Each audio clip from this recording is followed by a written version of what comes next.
Hello everyone, good evening सभी को। और फाइनली जो आप लोगों का सीजीएल का एग्ज़ाम था वो हो चुका है समाप्त। ये एग्ज़ाम जो है 9 से लेकर के 26 सितंबर तक चला हुआ था और 26 सितंबर आज है आप लोगों का, जिसमें थर्ड शिफ्ट का एग्ज़ाम भी समाप्त हो चुका है। आई थिंक मैंने आपको कोई भी शिफ्ट ऐसा नहीं छोड़ा हुआ है जिसका एनालिसिस ना करवाया हो। अगर किसी भी शिफ्ट का देखना चाहते हैं, आगे भी सीजीएल में काम आने वाला है जब 2025 होगा, क्योंकि पूरा का पूरा जो है प्लेलिस्ट यहाँ पर मैंने बना रखा है, तो हर शिफ्ट का देख सकते हैं। तो देख लेते हैं कि इस शिफ्ट में क्या है कि आजकल जो लास्ट शिफ्ट था कैसा रहा हुआ था, कौन कौन से क्वेश्चन पूछे गए थे। पहला क्वेश्चन देखिए रिपीटेड ही आया हुआ था कि विशु फेस्टिवल जो है किस राज्य में मनाया जाता है। तो विशु फेस्टिवल की मैं बात करूं तो विशु का यहाँ पर राइट आंसर केरल हो जाएगा। और विशु देखिए जो फेस्टिवल होता है ये मलयालम नववर्ष होता है, मलयालम का नववर्ष होता है जिसको हम बोलते हैं, यानी कि केरल का नववर्ष। इसी तरह गुड़ी पड़वा जो होता है ये महाराष्ट्र का नववर्ष होता है, ये भी याद रखना है। गुड़ी पड़वा महाराष्ट्र का होता है, केरल का मलयालम होता है। कर्नाटक और आंध्रा वगैरह का जो होता है वो उगादी होता है, ये भी याद रखना है। केरल का एक और फेस्टिवल जो होता है वो ओणम होता है, इसको भी याद रखना है। और ओणम के साथ साथ अभी ये 14 या 15 सितंबर को मनाया जाता है, अगर कभी महीना पूछ ले ओणम का। और ओणम में ही नौका दौड़ होती है, ये भी याद रखना है। और अयप्पा भगवान का मंदिर भी याद रखना है, ये भी केरल में। और सबरीमाला जो मंदिर है वो भी कहाँ पर है, केरल में है। नेक्स्ट क्वेश्चन यहाँ पर आपका हिस्ट्री का आया हुआ था, पीवाईक्यू बेस्ड था। मॉडर्न हिस्ट्री में पहले भी क्वेश्चन ऑलमोस्ट पूछा भी गया कई बार, कि यहाँ पर पूछा था कि नटाल कांग्रेस जो था इसकी स्थापना कहाँ पर हुई थी। तो 1894 में हुई थी जाकर के, और ये हुई थी जाकर के साउथ अफ्रीका में। पहले भी क्वेश्चन कई बार पूछा जा चुका है नटाल कांग्रेस का। तो साउथ अफ्रीका में ये इस्टेब्लिश किया गया था 1894 में, and this was founded by Mahatma Gandhi. और ये किसके आपके विरोध में था, तो ये रेसिज्म के विरोध में था, यानी कि जो रंग को लेकर के भेदभाव वहाँ पर चल रहे थे उसके बारे में क्या है कि विरोध में जो है भारतीय नटाल कांग्रेस की स्थापना करी गई 1894 में, जो कि साउथ अफ्रीका में करी गई थी। पहले भी क्वेश्चन कई बार एसएससी के एग्जाम में देखने को मिला हुआ है ऑलमोस्ट। नेक्स्ट क्वेश्चन है, एक अमूर्त धरोहर से क्वेश्चन आया हुआ था कि जो अमूर्त धरोहर योजना है ये आपकी किससे रिलेटेड होती है। तो देखिए अमूर्त धरोहर से जो होती हैं इनकी मैं बात करूं तो ये संस्कृति मंत्रालय जो होता है, यानी कि जो कल्चरल मिनिस्ट्री होता है, इससे इसका रिलेशन होता है। और अमूर्त धरोहर वो होती हैं जो इंटेंजिबल साइट होते हैं, जिनको हम छू नहीं सकते। इंटेंजिबल साइट को जब यूनेस्को क्या करती है, नॉमिनेट करती है, तो वो यूनेस्को की अमूर्त धरोहर में शामिल होता है। तो करंट में कुल 15 अमूर्त धरोहर हैं भारत के अंदर। लास्ट वाली 15वें नंबर की गरबा है, ये चीज़ भी याद रखना है, ये आपको याद रखेंगे। नेक्स्ट आ जाएंगे अगले क्वेश्चन में। हाँ, अमूर्त धरोहर से 2010 के कई बार पूछ लेते हैं, क्योंकि 2010 में छऊ को भी शामिल किया गया था, और छऊ के साथ में एक और आपका था, हाँ, कालबेलिया डांस था जो कि राजस्थान का, इसको भी यहाँ पर शामिल किया गया था। तो ये भी पूछ लेते हैं अमूर्त धरोहर का, तो इनको भी याद रखेंगे। नेक्स्ट क्वेश्चन एक है कि विशिष्ट प्रतिरोध का जो है यूनिट यानी कि मात्रक पूछा गया था। तो विशिष्ट प्रतिरोध की बात करें तो ओम मीटर इसका राइट आंसर हो जाएगा, यानी कि जो ओम मीटर है ये विशिष्ट प्रतिरोध का मात्रक है। और वहीं अगर केवल प्रतिरोध की बात करें तो केवल प्रतिरोध का क्या है, आपका मात्रक ओम है।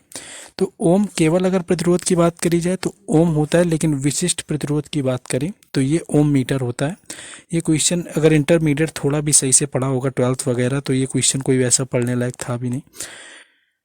नेक्स्ट क्वेश्चन ये आपका है कि जो आपका कि गुरु घासीदास जो हैं ये किस आंदोलन से रिलेटेड हैं।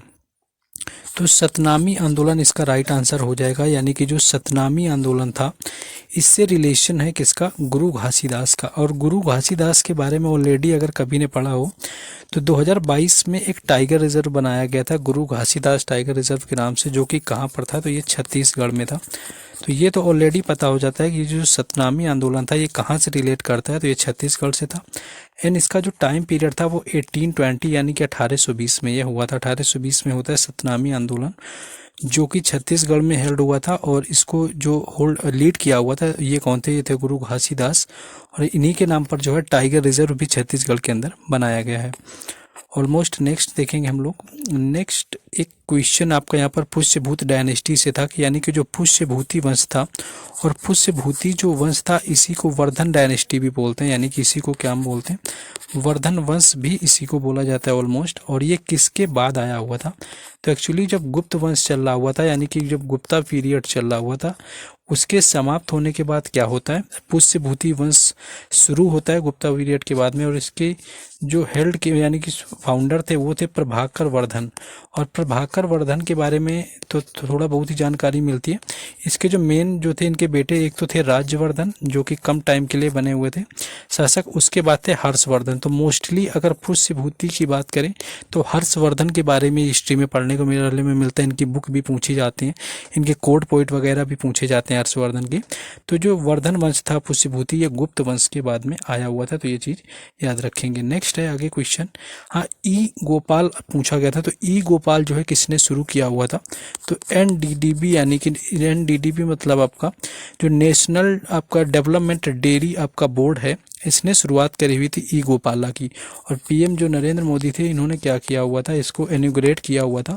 और इसको शुरू करने वाला कौन था, एनडीडीबी, ऑप्शन में दिया होगा ऐसे ही डायरेक्ट एनडीडीबी, जो कि नेशनल डेवलपमेंट जो आपका डेयरी बोर्ड है उसके द्वारा को है, इसकी शुरुआत करी गई थी ई गोपाला की, तो ये भी याद रखेंगे।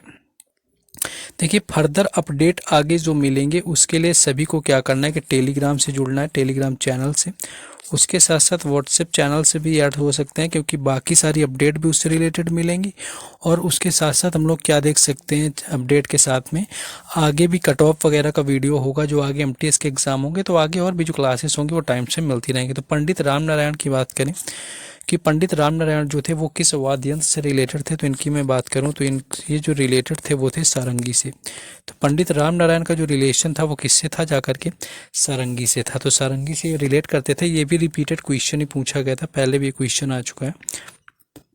नेक्स्ट है आपका कि यूपीएससी किस अनुच्छेद के अंतर्गत जो होता है एग्जाम कराता है, या यूपीएससी की मैं ऑलमोस्ट बात करूं ये किस आर्टिकल में आता है, तो देखिए संघ और जो राज्य सेवा आयोग होता है ये भाग 14 में दिया हुआ है, यानी कि जो पार्ट 14 है इसमें यूपीएससी के बारे में दिया गया है। और जो स्टेट पीएससी होता है उसके बारे में भी दिया जाता है। और जो इसके आर्टिकल होते हैं वो होते हैं 315 से लेकर के 323, 315 से लेकर के 323 तक आर्टिकल होते हैं। और 315 जो होता है यही कराता है कि जो यूपीएससी होता है वो क्या करता है, एग्ज़ाम कंडक्ट करवाता है। अगर एग्ज़ाम कंडक्ट करने का पूछा था आर्टिकल तो 315 हो जाएगा, लेकिन ओवरऑल जो इसके आर्टिकल होते हैं वो 315 से 323 होते हैं, भाग 14 में इनको दिया गया, तो ये चीज़ें भी याद रखेंगे। नेक्स्ट क्वेश्चन है, एक सुबनसिरी रिवर से आया हुआ था कि जो सुबनसिरी रिवर थी वो किसकी सहायक नदी थी। ट्रिब्यूटरी से काफ़ी क्वेश्चन पूछे गए, कम से कम 8 से 10 शिफ्टें ऐसी रही हुई हैं जो ट्रिब्यूटरी से क्वेश्चन लगातार पूछे गए, और आजकल में तो 2 से 3-4 शिफ्टों में पूछे गए। तो ब्रह्मपुत्रा हो जाएगा, यानी कि जो ब्रह्मपुत्रा नदी है ये क्या है, ट्रिब्यूटरी यानी कि सुबनसिरी की है। तो यहाँ पर ब्रह्मपुत्रा की है सुबनसिरी, जो कि यहाँ पर पूछा गया। और ब्रह्मपुत्रा का क्वेश्चन सेकेंड शिफ्ट में भी था कि इसको क्या बोलते हैं, बाकी जैसे कि आपका बांग्लादेश में जमुना हो गया, तिब्बत में सांगपो हो गया, अरुणाचल प्रदेश में दिहांग हो गया, इस नाम से बोलते हैं। तो ये यहाँ पर पूछा गया था। नेक्स्ट आगे है क्वेश्चन, यक्षगान पूछा था कि किस राज्य का लोक नृत्य है। पहले भी ये कई बार क्वेश्चन पूछा गया। आई होप कि ये क्वेश्चन तो सारे लोगों को सही होना चाहिए। कर्नाटक हो जाएगा राइट आंसर, और कर्नाटक का जो है यक्षगान है। और भूत आराधना भी कई बार पूछा जाता है, जो कि कहाँ का है, वो भी है कर्नाटक का।